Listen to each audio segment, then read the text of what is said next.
विवाह एक पवित्र बंधन, एक वादा, एक मिलन जिसे विभिन्न संस्कृतियों और सभ्यताओं में मनाया जाता रहा है। लेकिन क्या आपने कभी सोचा है कि प्राचीन हिंदू परंपराओं में विवाह को किस तरह देखा जाता था? विवाह के विभिन्न रूप क्या थे और हिंदू धर्म के दिव्य ग्रंथों में उन्हें किस तरह से देखा गया था? आज हम मनुस्मृति, महाभारत और वैदिक ग्रंथों में वर्णित हिंदू विवाह की आकर्षक दुनिया में गहराई से उतरेंगे। हम विवाह के विभिन्न प्रकारों का पता लगाएंगे जो आध्यात्मिक आदर्शों और सांसारिक वास्तविकताओं दोनों को दर्शाते हैं, यह बताते हुए कि इस पवित्र संस्था को मिथक, संस्कृति और दिव्य ज्ञान द्वारा कैसे ढाला गया था। मेरे साथ आइए और हिंदू वैवाहिक परंपराओं की आकर्षक विविधता को जानिए। ब्रह्म विवाह एक विवाह जिसमें एक परिवार की बेटी को वस्त्र और आभूषणों से सुसज्जित करके दूसरे परिवार के सुशिक्षित व्यक्ति से विवाह कराया जाता है। इस विवाह में बेटे की पढ़ाई पूरी हो जाने के बाद दूल्हे का परिवार दुल्हन के परिवार के पास जाता है। लड़की के अलावा दूल्हे के परिवार की ओर से कोई अन्य मांग नहीं होती। इसमें कोई वित्तीय लेन देन नहीं होता। दैव विवाह इस विवाह में जिस परिवार के लिए यह अनुष्ठान किया जा रहा है वहां बेटी की शादी पुजारी से कर दी जाती है।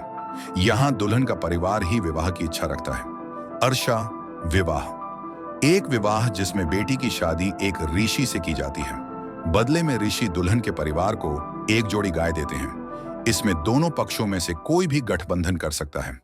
प्रजापत्य विवाह ऐसा विवाह जिसमें वर और वधू समान भागीदार के रूप में धार्मिक और सामाजिक कर्तव्यों का पालन करने और संतान पैदा करने के स्पष्ट इरादे से विवाह करते हैं। इसमें विवाह का प्रस्ताव लड़की के परिवार द्वारा किया जाता है। गंधर्व विवाह इस विवाह में लड़का और लड़की आपसी सहमति से विवाह करते हैं। इस तरह के विवाह को ब्राह्मणों के लिए प्रोत्साहित नहीं किया जाता था, लेकिन अन्य लोगों, खासकर क्षत्रियों के लिए यह स्वीकार्य था।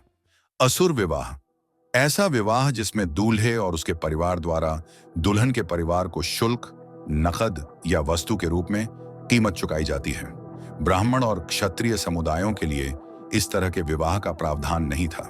राक्षस विवाह ऐसा विवाह जिसमें लड़की को बलपूर्वक शक्ति प्रदर्शन करके तथा युद्ध में लड़की के रिश्तेदारों को हराकर ले जाया जाता है। इस प्रकार का विवाह केवल क्षत्रियों के लिए ही मान्य था। पिशाच विवाह ऐसा विवाह जिसमें दूल्हा लड़की को धोखे से और छल से प्राप्त करता है। यह विवाह का सबसे अस्वीकार्य रूप है और सभी के लिए निषिद्ध है। हिंदू धर्म ग्रंथों के दृष्टाओं और टीकाकारों के अनुसार पहले 4 रूपों को सबसे उपयुक्त माना जाता है और अंतिम 2 को समाज के लिए सबसे कम उपयुक्त माना जाता है। यदि आपको यह वीडियो पसंद आया तो इसे लाइक करना न भूलें, अपने विचार नीचे कमेंट करें और इसे उन दोस्तों के साथ शेयर करें जिन्हें यह दिलचस्प लगे। और हाँ, हिंदू संस्कृति और परंपराओं पर अधिक कंटेंट के लिए सब्सक्राइब करें और बेल आइकन दबाएं। इस वीडियो को देखने के लिए धन्यवाद।